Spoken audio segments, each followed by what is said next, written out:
and you were asking for some more Vince McMahon stuff. And, of course, Vince is the gift that keeps on giving for podcasts such as ours. Hey, wait a minute. I got a bitch. Oh, okay. People love like the bitch of the week. So Vince needs to do something. He needs to come out with something just all over the place. Remember when we did our first clip of Vince? I mean, I just did it on the show, and you guys clip it out and put it for public consumption. But it did like 400,000 views. And I went, damn, is that what it takes? Because you learn every business a little bit at a time. I've learned about podcasting business that if you really kind of be negative with somebody, that'll get people to listen to it. They won't listen to it if you're saying, oh, he was a great guy and he did this, he did that. That's why I think the Bella twins I just did won't get any views, because who wants to see Dutch says the Bella twins were nice backstage? I got it. Well, what makes you want to read it? What if they read like the Bella twins were two drunk ass bitches backstage? Oh, I got to see what he's saying now. Oh, he said this. Okay, I got to go over there. But Vince needs to come up with something more, like the using the bathroom and hasn't he done enough? Hasn't Vince? Oh done enough? No, Vince can never do enough.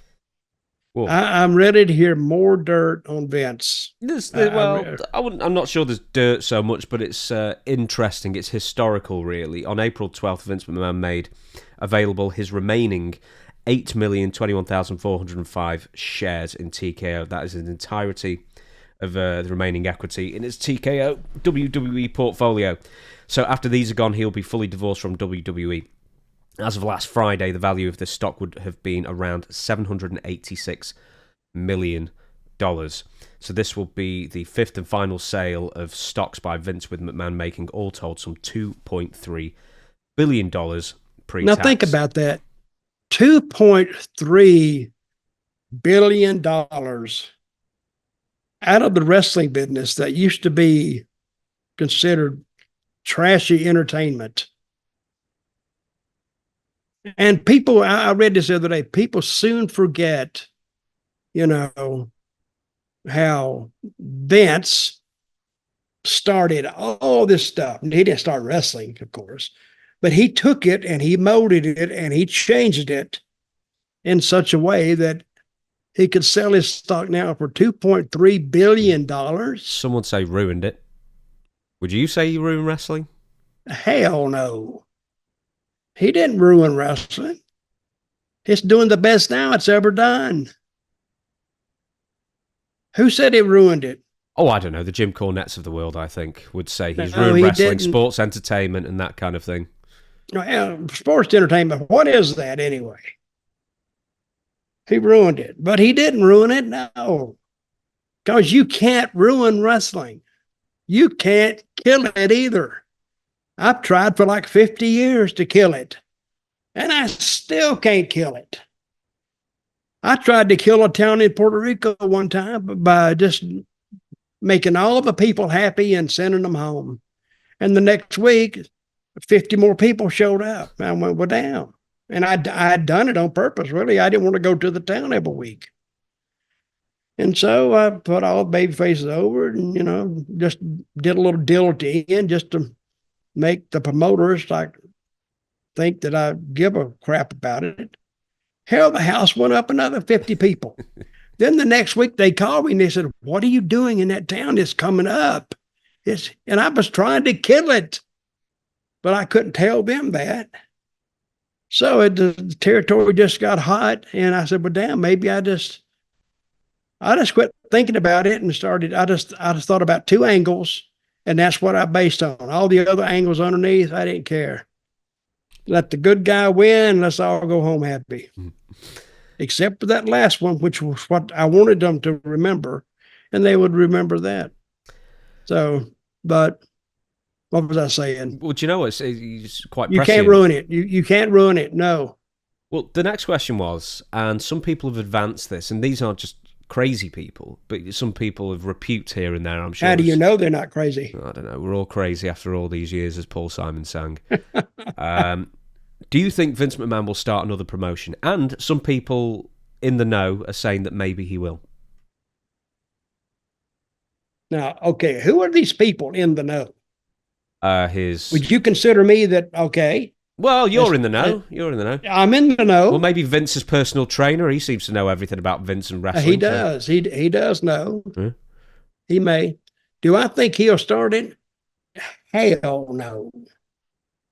And the reason they mentioned he's too old to start something. You know, he just wants to. If he just wants to be the boss, he wouldn't have to start one. He could just take one over. That's already got to like the background already laid down, already got a little team. Hell, he could go into business with Tony Khan. Now, that would be news. That would be news that we could sit back and we could talk about Tony Khan and Vince McMahon going into business together. What do you think of that idea? Do you think it'd be newsworthy? It'd be newsworthy. I think that would be highly unlikely. I think he'd be more likely to buy like TNA. Why? I don't know. More of a challenge. You've got some recognisable names there that you can build up. I don't know. So does AEW. They got Jericho. They got some people there. I mean, not drawing any money or turning any ratings, but still. See, you don't have to have all these big names to draw money. Get them over on your own TV. That's what it's for. You can't take another character on another TV and all of a sudden you bring him over. Oh, we're going to draw. Here he is, and just bring him in and do an interview like Mercedes Moné did. Told everybody she loved him and thank you, and wherever she was, Boston. You know, she's done like 5 interviews now, and that's it. All she does is do interviews of ever decreasing quality. See, that's going to draw you nothing. Zero. I mean, get out there and beat the living crap out of her, or do something. Mess her hair up, trip her, anything. Why don't I give you a couple of pros and cons for Vince? Wait a minute, you never answer my question. Oh, okay. Don't you think Vince and Tony Khan together would be, I mean, I'm saying good for us, good for podcasters. Yeah, it would be calamitous for wrestling, therefore good for us. I don't even think it'd be calamitous for wrestling. I think it might help it. Really? Because Vince's creative's awful. These last few years, he's horrendous. Vince's creative may have gotten, but hey, after you do something for 60 years, after a while, you reach that limit of nothing is new anymore, and it doesn't excite you anymore. So, and that's why Vince. Are you talking about sex life here or wrestling? What I'm saying, that's why he had that second life that made it interesting for him. Wasn't legal, and he may get sued for, and he may need that $2.3 billion to pay out some of these settlements. Well, he might end up probably, who knows, he might give a lot of it to his kids. So in case, he's sued for everything he's got, then, they can't go after all the money. Who knows? No, he gives it to his kids like they need it. No, but I mean, maybe he'd rather give it to his kids than lose it in a legal matter. Well, I would do that too. But what's your question? Well, let me give you a couple of pros and cons. Better be a damn good one too. Well, go ahead. Well, I won't know until I ask it. So, the barriers. He's 78 years old. Yep.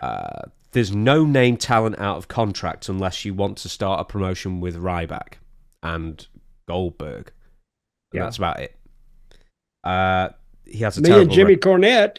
Oh, well, yeah, maybe. See? Well, you're going to come up in a future question in a second, actually. So here's the reasons that he might. He could still broker a TV deal because, he's still got a towering reputation within the business. Yeah. He might be super bored of his life floating around aimlessly on a boat. He has billions to spend. Is he on a boat? I figure I can see him as an old sailor. I cannot see Vince on a boat. I bet he wears a little hat and he tells people to call him Cappy. Hi, matey. And he's looking through that one little deal, they look at it and they're not seeing nothing. Hey, matey, on the horizon. And he's got and obviously he's got a parrot. Who reassures him that he will win this and he's got a fake leg. Yeah, oh yeah. He's got a peg leg, yeah. He's got a fake quad because, he tore his quads that time. He has some big names like John Cena and The Undertaker and Brock Lesnar who are still loyal to him.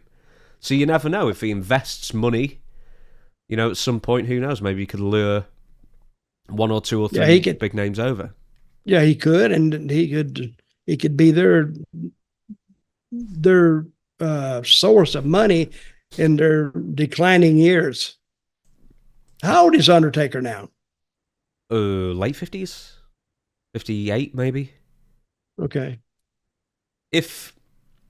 I don't know what number I'm going to pull out here, but if Vince McMahon started a new promotion, would you take a booking job with Vince if it paid well enough? Oh, if it paid well enough. Would you be a mercenary? Hell yeah. I would prostitute myself like there's no tomorrow. And I'd sign an ironclad deal that he couldn't fire me no matter what.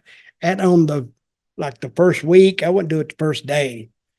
I'd have like a stroke. And they got to lay me down and I'm going, hey, looking around, who's in the room? Vince in here? No. Oh, goddamn. Oh, here's Vince. I'd go back into it. Hey, if there's one thing you don't want to do in a room with Vince McMahon is lay down on your back. Stop it. Now, I knew as soon as I come up with that, you would come up with something to ruin it. No, I don't think you might get more than you bargained for, is all I'm saying. Well, I've already got say $100 million. He wouldn't pay a booker $100 million. $1 million. I'd do it for $1 million. I'm cheap. Undertaker's 59. He just had his birthday a few weeks ago, March 24th. Mm-hmm. Okay. Vince is now keeping busy traveling, including to Italy. He's hanging about with Donald Trump, but apparently does not discuss their legal issues together. And working out, of course. The article from NBC where this information has been published also says he has not talked to Stephanie or Triple H regarding WWE business. But he has talked to them. He must have talked to them, yeah. But apparently not about WWE business. So, maybe they may be from it. Well, they may be banned from talking anything about the business. The last thing is, it's said that on a recent trip he bought and brought home 7 kittens and a puppy to give away to friends. That's so sweet. He's on the welcome wagon of forgiveness. Oh isn't he? He's an animal lover. See, Vince, he does have his soft side, really. I mean, people saying all these things about him, but he's a animal lover at heart. So that says something about him. Apparently, Vince has a cat obsession, and a few years ago, he had no less than 19 cats roaming around his mansion. So basically, he's actually a crazy old woman at this point as well, just having a house full of cats. Now, he didn't have a cat obsession, did he? 19 cats. I mean, that's pretty... Who said that? Oh, that was a few years ago. This is an article from 2019. I pulled that up, that he had just a house full of cats. I find that hard to... when I would look at Vince, of course, I hadn't been around him as much as a lot of other people. Or his cats. A lot of other people. Or his cats either. But that'd be the last thing I would think about Vince, is that he'd be a cat lover. I really would. Would you fashion him by loving a cat? Hey, isn't this supposed to be about wrestling? Why are we talking about cats? Let's stick with wrestling then.